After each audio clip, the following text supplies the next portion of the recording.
Hello and welcome to Decoding the New Economy. I'm with Brian Wong of Hong Kong's Seacliff Partners, and we're going to be discussing some of the trends and changes that are happening with China and Hong Kong and the rise of the Shanghai Free Trade Zone. Brian, thank you very much for joining me. No problem. Now, you were telling me before how, well, first of all, you used to work for Alibaba. Correct. I mean, how did that journey happen first? Well, that was, I'd say, a little bit of serendipity, but also, interest and passion. I had an interest growing up in Palo Alto, California, in the internet space, but also spent some time in China as a student and as someone working there. And when I met one of the early founders of Alibaba, and Jack, in San Francisco back in 1999, I felt that, hey, this is a pretty unique opportunity with the convergence of internet in China, and also commerce being a big part of that focus. So I thought, hey, why not try it and see what happens? Yeah.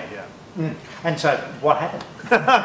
Well, it's been quite a journey. I think we've all seen in the news the outcome of kind of 14 years of the team's hard work. I was there for about 10 years. I left in between 2 stints to go to business school, which Jack said was not the best use of my time. Right. You could have learned it all at Alibaba, which I think there's some definite truth in that. But it was an interesting ride because of what you believe at that time and what you go through, and then what the outcome is. It's so interesting how a company will evolve in ways that you don't expect. Yeah. Now, you're based in Hong Kong today, and that seems an interesting choice because Hong Kong doesn't seem to have leveraged into the Chinese internet industry the way that we would have expected perhaps. Sure.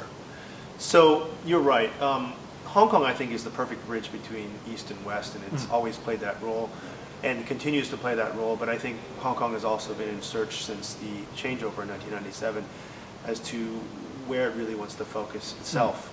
You've got competition from Singapore in the south, really looking at becoming the Southeast Asian hub, and also a creative hub through a lot of government initiatives. Yeah. And then up north you have Shanghai, that has really been the new gateway into China, specifically at the Yangtze River Delta opening, and with a deep water port, and now talking about this free trade zone, it really puts Hong Kong in a position where, what should it become?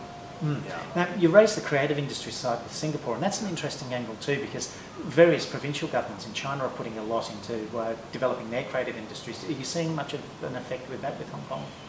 I think Hong Kong's making a big effort through government initiatives. Also, there's a lot of grassroots organizations. One of the great things about Hong Kong still is its international community, its accessibility for creative types that might not feel comfortable operating in China still due to language reasons, other just lifestyle reasons, but Hong Kong makes it accessible. And I think Hong Kong is starting to recognize that it's got that advantage. So you've seen the rise of incubators that are nurturing innovative startups. You're seeing the creation of this Kowloon cultural hub where they want to promote performing arts. And like I said, grassroots organizations that promote more of the creative design for export. So you've got a large base of Chinese manufacturers that are still there, but they're looking to move beyond just low-cost OEM manufacturing. Right. What they need is creative design, innovation, and if Hong Kong can be one of the big suppliers of that, then they have a really good opportunity. Yeah. So you're seeing Hong Kong as being a critical part of China moving up the value chain there? I think it has that potential. It's a matter now of execution. Right. And there's been a lot of delays with certain large-scale initiatives, but I'm also seeing a lot of private initiatives that recognize this opportunity. One interesting thing I saw, for example, is a hackers lab. And this is not a software hackers lab, but a hardware hackers lab in Hong Kong that invites speakers from different regions. And I went to a talk where there was a fellow who moved from Mountain View, California, who does a lot of product invention.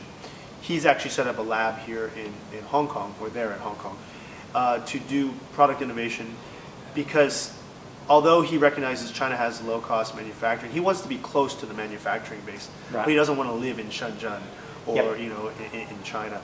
So he lives in Hong Kong. His lab, he has inventors from Hong Kong, but also from the States and other parts of the world, but then he goes across the border to find a manufacturer to actually create the prototypes. Yeah. So there's a synergy there. Right. Mm. Yeah. Yeah. So where do you see Hong Kong fitting in between Shanghai and Singapore in that, or even Taipei for that matter?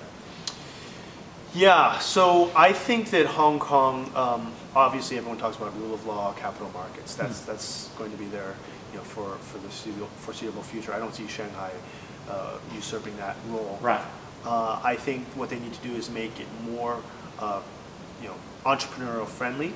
I think that what it can continue to do is be a gateway into China to provide the higher value added services that are not as accessible in the ecosystem yet in China. Yeah. But I also think that Hong Kong should look outward.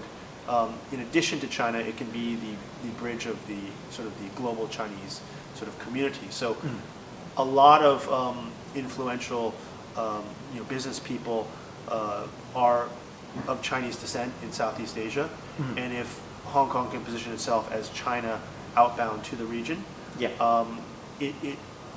it's proximity-wise closer to China, so it have that role, and thinking about how it can export sort of Chinese specific type of industries to those regions and help develop them. In a way it's competitive with Singapore, but at the same time it's closer to China, so you sort of balance it out and figure out how it can fit into that. Right. So finally, what would be your advice to a company, a Western company, looking at setting up in Hong Kong and engaging with China, or even for an individual who's looking at going along and trying their career there? I think that for anyone that wants to play a role in bridging the two, Hong Kong still has a value in spending time there. I do think if your end market is mainland China, you need to be in China. I spend half my time traveling into mainland China. Right. But as a base and as a place to set up, shop, Hong Kong is very easy and very convenient. So I would make it the first stop, perhaps, in your entry into China, but make sure you have some feet on the ground in the mainland China market. But what Hong Kong allows you is access to the global sort of perspective and the resources you have there, the level of professionalism and governance systems that they have in place are all world class, so that that is a place to kind of set up that sort of shop, and then with an eye into the mainland market. Right. Yeah. Well, it's a very interesting and challenging time for Hong Kong, and in fact all of that coastline. That's right. That's right. But I think that much like in the United States, there is not just one financial center. You've got Chicago, you've got New York, and you've got different roles for different cities. You've got LA for media. You've got San Francisco also as part of the sort of the gateway from Asia into the U.S. I think that there's room for more than just one. The question is really, what does Hong Kong want to be, and how does it want to be most valuable to kind of the China story, and both inbound and outbound. Yeah. Well, that's great insights there, and thank you very much, Brian, for your time with Decoding the New Economy. Thank you for joining Decoding the New Economy.